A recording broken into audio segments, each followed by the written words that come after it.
Karnataka Lok Sabha election ದೃಷ್ಟಿಯಲ್ಲಿ ಇನ್ನೊಂದು ಕ್ಷೇತ್ರ ಯಾವುದಪ್ಪ ಅಂತ ಹೇಳಿದ್ರೆ ಬಹಳ ಕುತೂಹಲಕಾರಿ ಅಂತ ಹೇಳಿದ್ರೆ ಬೆಳಗಾವಿ ಕ್ಷೇತ್ರ. ಬೆಳಗಾವಿಯಲ್ಲಿ ಈಗ ಕಾಂಗ್ರೆಸ್ನಲ್ಲಿ ಯಾರಿಗೆ ಟಿಕೆಟ್ ಕೊಡಬೇಕು, ಯಾರು ಟಿಕೆಟ್ ಫೈನಲ್ ಮಾಡಬೇಕು ಎನ್ನುವಂಥದ್ದು ಬಹಳ ಚರ್ಚೆಗೆ ಗ್ರಾಸವಾಗ್ತಾ ಇರುವಂಥದ್ದು. ಈ ನಿಟ್ಟಿನಲ್ಲಿ ಬೆಳಗಾವಿ ಲೋಕಸಭಾ ಕ್ಷೇತ್ರದಲ್ಲಿ ಹೆಬ್ಬಾಳ್ಕರ್ ಪುತ್ರನಿಗೆ ಕೊಡ್ತಾರೋ ಅಥವಾ ಜಾರಕಿಹೊಳಿ ಪುತ್ರಿಯೋ, ಇಬ್ಬರ ಪೈಕಿ ಒಬ್ಬರನ್ನ ಕಣಕ್ಕಿಳಿಸಲು ಹೈಕಮಾಂಡ್ ಸರ್ವೆ ಕೂಡ ಮಾಡ್ತಾ ಇರುವಂಥದ್ದು. ರಿಪಬ್ಲಿಕ್ ಕನ್ನಡ ಪೊಲಿಟಿಕಲ್ ಎಕ್ಸ್ಕ್ಲೂಸಿವ್ ಸುದ್ದಿ ಇದು.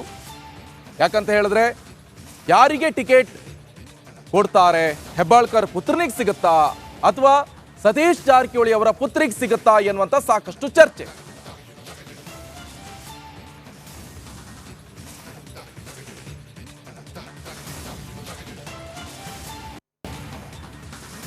ನೋಡಿ, ಲಕ್ಷ್ಮೀ ಹೆಬ್ಬಾಳ್ಕರ್ ಅವರ ಪುತ್ರ ಇನ್ ಕೇಸ್ MP ಟಿಕೆಟ್ಗೆ ನಾನು ನಿಂತ್ರೆ ನನ್ನ ಸಹಮತ ಇದೆ ಅಂತ ಸಚಿವ ಸತೀಶ್ ಜಾರಕಿಹೊಳಿ ಅವರು ಹೇಳ್ತಾ ಇದ್ದಾರೆ. ಅವ್ರು ನಿಲ್ಲೋದಾದ್ರೆ ನನ್ನ ಸಹಮತ ಇದೆ, ಜಾರಕಿಹೊಳಿ ಆಶಯದಂತೆ ನನ್ನ ಮಗನ ಹೆಸರು ಶಿಫಾರಸಾಗಿದೆ.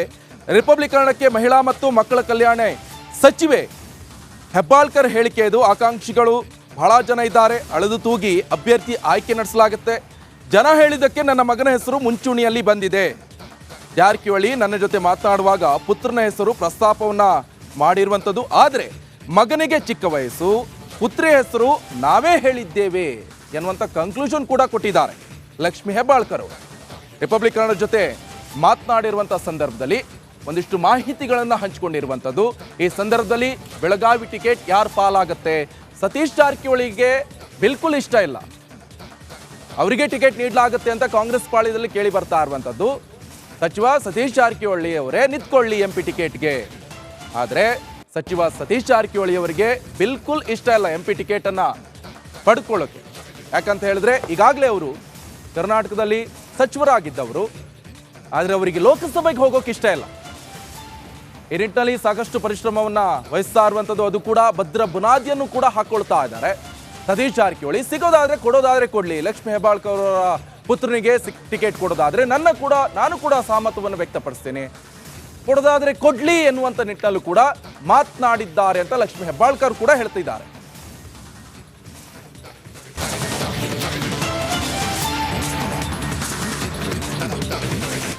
ನಮಸ್ಕಾರ, ಇದು ರಿಪಬ್ಲಿಕ್ ಕನ್ನಡ. ನಾನು ರಂಜಿತ್ ಶಿರಿಯಾರ್. ಹಿರಿಯ ಪೊಲೀಸ್ ಅಧಿಕಾರಿ ಪ್ರತಾಪ್ ರೆಡ್ಡಿ ರಾಜೀನಾಮೆಯನ್ನು ಕೊಟ್ಟಿದ್ದಾರೆ ಎನ್ನುವ ವಿಚಾರ ಈಗ ಮಾಹಿತಿ ಲಭ್ಯವಾಗಿದೆ. ಹಿರಿಯ ಪೊಲೀಸ್ ಅಧಿಕಾರಿ ಪ್ರತಾಪ್ ರೆಡ್ಡಿ, IPS ಅಧಿಕಾರಿ ಪ್ರತಾಪ್ ರೆಡ್ಡಿ ರಾಜೀನಾಮೆಯನ್ನು ಕೊಟ್ಟಿದ್ದಾರೆ. ಬೆಳಿಗ್ಗೆಯಿಂದ ಪ್ರತಾಪ್ ರೆಡ್ಡಿ ರಾಜೀನಾಮೆಯ ಬಗ್ಗೆ ಊಹಾಪೋಹ ಎದ್ದಿತ್ತು. ಆಂತರಿಕ ವಿಭಾಗದ DG ಆಗಿದ್ದ ಪ್ರತಾಪ್ ರೆಡ್ಡಿ ರಾಜೀನಾಮೆಯನ್ನು ಕೊಟ್ಟಿದ್ದಾರೆ. ಈಗ ತಮ್ಮ IPS ಸೇವೆಗೆ ರಾಜೀನಾಮೆಯನ್ನು ಸಲ್ಲಿಸಿರೋ ಪ್ರತಾಪ್ ರೆಡ್ಡಿ ಮಧ್ಯಾಹ್ನ ರಾಜೀನಾಮೆಯನ್ನು ಸಲ್ಲಿಸಿದ್ದಾರೆ ಅನ್ನುವ ಮಾಹಿತಿ ಎಲ್ಲ ಕಡೆಗಳಲ್ಲೂ ಕೂಡ ಇತ್ತು.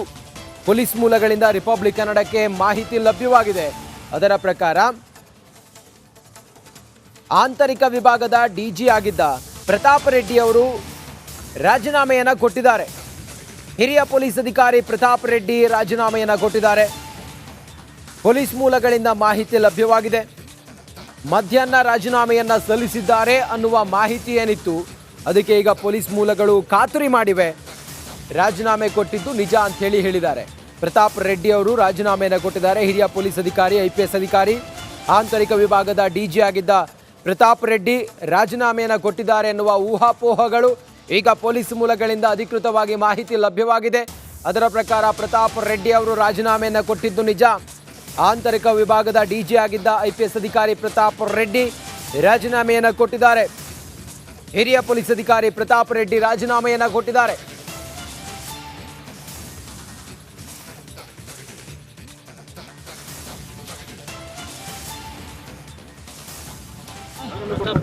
ಹೌದು, ಕೊಟ್ಟಿದ್ದಾರೆ. ಅವರ ವೈಯಕ್ತಿಕ ಕಾರಣಕ್ಕಾಗಿ ಅವರು ವಾಲಂಟರಿ ರಿಟೈರ್ಮೆಂಟ್ ತೊಗೊಂಡಿದ್ದಾರೆ.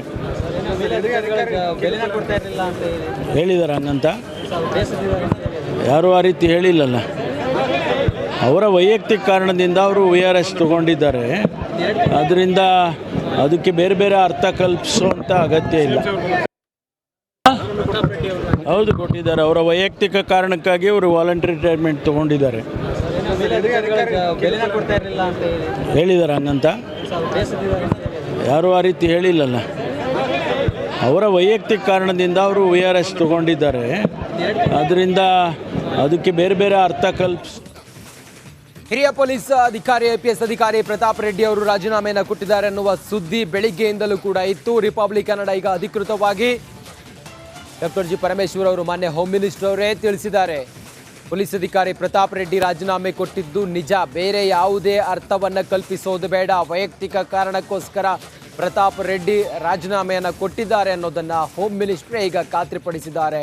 ರಿಪಬ್ಲಿಕ್ ಕನ್ನಡಕ್ಕೆ ಉನ್ನತ ಮೂಲಗಳಿಂದ ಮಾಹಿತಿ ಇತ್ತು. ನಾವು ಬೆಳಿಗ್ಗೆಯಿಂದ ಹೇಳ್ತಾ ಇದ್ವಿ ಪ್ರತಾಪ್ ರೆಡ್ಡಿ ಅವರು ರಾಜೀನಾಮೆಯನ್ನು ಕೊಟ್ಟಿದ್ದಾರೆ ಅಂತೇಳಿ. ಈಗ ಅಧಿಕೃತವಾಗಿ ಹೋಮ್ ಮಿನಿಸ್ಟರೇ ಹೇಳಿದ್ದಾರೆ ರಾಜೀನಾಮೆಯನ್ನು ಕೊಟ್ಟಿದ್ದು ನಿಜ, ವೈಯಕ್ತಿಕ ಕಾರಣದಿಂದ ರಾಜೀನಾಮೆಯನ್ನು ಕೊಟ್ಟಿದ್ದಾರೆ ಅನ್ನೋದನ್ನು ಈಗ ಕ್ಲಾರಿಟಿ ಕೊಟ್ಟಿದ್ದಾರೆ ಹೋಮ್ ಮಿನಿಸ್ಟರ್.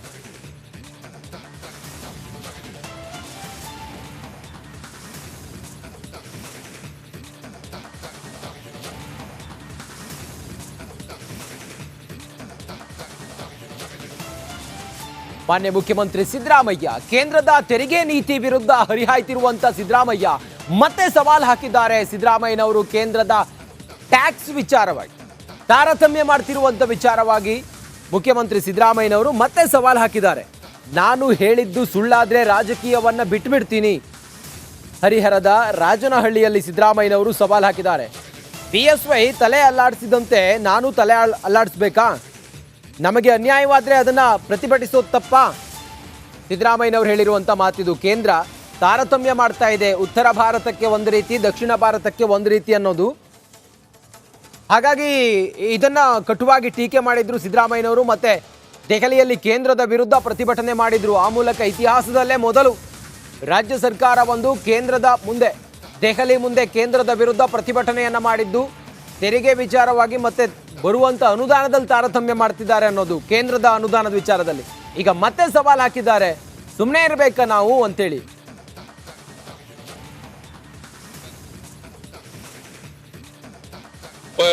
ಕಲೆಕ್ಟ್ ಮಾಡಿದ್ರೆ ಕರ್ನಾಟಕದಲ್ಲಿ ನಮಗೆ ಬರೋದು 12ರಿಂದ 13 ರೂಪಾಯಿ. ಇದಕ್ಕೆ ಒಪ್ಪಿಗೆನ ನಿಮಗೆ? ನೀವೆಲ್ಲ ಕನ್ನಡಿಗರು, are you agree with this? You protest. ನಾನು ಸುಳ್ಳು ಹೇಳ್ತೀನಿ ಅಂತ ಆದ್ರೆ ರಾಜಕೀಯ ಬಿಟ್ಬಿಡ್ತೀನಿ. 4,30,000 ಕೋಟಿ ಈ ವರ್ಷ ಕಲೆಕ್ಟ್ ಆಗ್ತಾ ಇದೆ ಕರ್ನಾಟಕದಿಂದ. ನಮಗೆ ಬರೋದು 52,257 ಕೋಟಿ ರೂಪಾಯಿ. ನಾವು 100 ರೂಪಾಯಿ ಕಲೆಕ್ಟ್ ಮಾಡಿದ್ರೆ ಕರ್ನಾಟಕದಲ್ಲಿ ನಮಗೆ ಬರೋದು 12ರಿಂದ 13 ರೂಪಾಯಿ. ಇದಕ್ಕೆ ಒಪ್ಪಿಗೆನ ನಿಮಗೆ? ನೀವೆಲ್ಲ ಕನ್ನಡಿಗರು, are you agree with this? You protest. ನಾನು ಸುಳ್ಳು ಹೇಳ್ತೀನಿ ಅಂತ ಆದ್ರೆ ರಾಜಕೀಯ ಬಿಟ್ಬಿಡ್ತೀನಿ.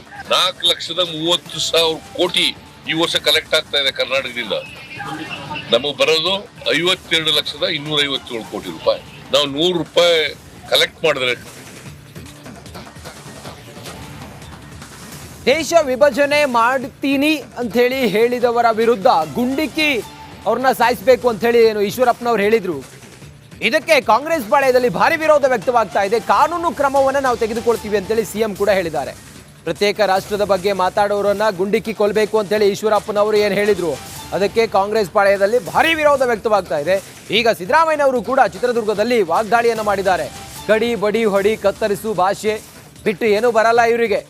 ನನಗೆ RSS ಟ್ರೈನಿಂಗ್ ಆಗಿದೆ ಎನ್ನುತ್ತಾರೆ CM. ಮುಖ್ಯಮಂತ್ರಿಗಳು ಹೇಳಿರೋದು ನೋಡಿದ್ದು, ನನಗೆ RSS ಟ್ರೈನಿಂಗ್ ಆಗಿದೆ ಅಂತೇಳಿ ಹೇಳ್ತಾರೆ CM ಹೇಳಿದ್ದಾರೆ ಸಿದ್ದರಾಮಯ್ಯನವರು. ಇದೇನಾ ಟ್ರೈನಿಂಗ್ ಆಗಿರೋದು? ಸಿದ್ದರಾಮಯ್ಯನವರು ಪ್ರಶ್ನೆ ಮಾಡಿದ್ದಾರೆ ನೋಡಿ. DK ಸುರೇಶ್ ಅವರನ್ನ ಕೊಲ್ಲಬೇಕು ಎಂದ್ರೆ ಹೇಗೆ? ಒಬ್ಬ ರಾಜಕೀಯ ನಾಯಕನಾಗಿ ಈ ಮಾತಾಡೋದು ಸರಿಯೇ ಅಂತೇಳಿ ಪ್ರಶ್ನೆ ಮಾಡಿದ್ದಾರೆ ಸಿದ್ದರಾಮಯ್ಯ. ಈಶ್ವರಪ್ಪನ ವಿರುದ್ಧ ಕ್ರಮ ತೆಗೆದುಕೊಳ್ತೇವೆ, ಗುಂಡಿಕ್ಕಿ ಕೊಲ್ಲಬೇಕು ಅಂತೇಳಿ ಹೇಳಿದ್ರಲ್ಲ. ಚಿತ್ರದುರ್ಗದಲ್ಲಿ CM ಮಾತನಾಡ್ತಾ ಈಶ್ವರಪ್ಪ ಅವರ ವಿರುದ್ಧ ನಾವು ಕಠಿಣ ಕ್ರಮವನ್ನು ತೆಗೆದುಕೊಳ್ತೀವಿ ಅನ್ನೋದನ್ನ ಹೇಳಿದ್ದಾರೆ.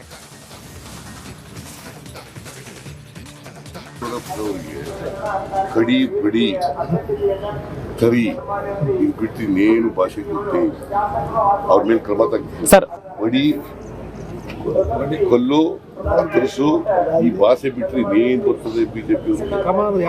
ಈಗ ನನಗೆ RSS ನಲ್ಲಿ ಟ್ರೈನಿಂಗ್ ಆಗಿದೆ ಅಂತಾರೆ. ಯಾರು? ಇದೇನ ಟ್ರೈನಿಂಗ್ ಆಗಿದೆ? ಕರಿ ಕಡಿ ಕರಿ ಬಡಿ ಇದೇನ? DK ಸುರೇಶ್ಗೆ ಗುಂಡಿ ಕೊಲ್ಲಿ ಅಂತ ಹೇಳ್ತಾರೆ. ಒಂದು ರಾಜಕೀಯ ಪಕ್ಷದ ಮುಖಂಡರಾಗಿ ಹೇಳೋ ಭಾಷೆ ಹೇಳ್ರಿ, ನೀವೇ ಹೇಳಿ. ಇದೆಲ್ಲ ರಾಜಕೀಯ ಧುರೀಣರು ಅಂತ ಕರಿಬೇಕಾ? RSS ಇದೇನ ಟ್ರೈನಿಂಗ್ ತಗೊಂಡಿದ್ದಾರೆ? ನೋಡಿ, ಮೊದಲನೇದಾಗಿ ಅಂಥದ್ದೇನಾದರೂ ಕಾನೂನು ಮಾಡಿದ್ರೆ ಅರ್ಧ BJP ಖಾಲಿ ಆಗ್ತದೆ ಮತ್ತು RSS ಬಾಗಿಲು ಮುಚ್ತೇವೆ. ಈಶ್ವರಪ್ಪ ಅವರಿಗೆ ನನ್ನೊಂದು ಸಲಹೆ ಇದೆ. ನಿಮ್ಗಾಗಲೇ ಇನ್ವಾಲೆಂಟ್ರಿ ರಿಟೈರ್ಮೆಂಟ್ ಕೊಟ್ಬಿಟ್ಟಿದ್ದಾರೆ. ಮನೇಲಿ ಆರಾಮಾಗಿರಿ. ನೀವು ಆಟಕ್ಕುಂಟು ಲೆಕ್ಕಕ್ಕಿಲ್ಲ ಆಗಿಬಿಟ್ಟಿದ್ದೀರಾ. DCM ಇದ್ರಿ, ಅದಾದಮೇಲೆ ಏನಾಯಿತು, MLA ಆದ್ರಿ. ಅದಾದಮೇಲೆ ಈ ಸರಿ ಟಿಕೆಟು ಸಿಕ್ಕಿಲ್ಲ. ನಾನು ಅಸ್ತಿತ್ವದಲ್ಲಿ ಇದ್ದೀನಿ, ನಂದು ರಾಜಕೀಯ ಶಕ್ತಿ ಇದೆ ಅಂದ್ಬಿಟ್ಟು ಯಾವುದೋ ಸಂಘಟನೆ ಕಟ್ಟಿದ್ರು, ಸಂಗೊಳ್ಳಿ ರಾಯಣ್ಣ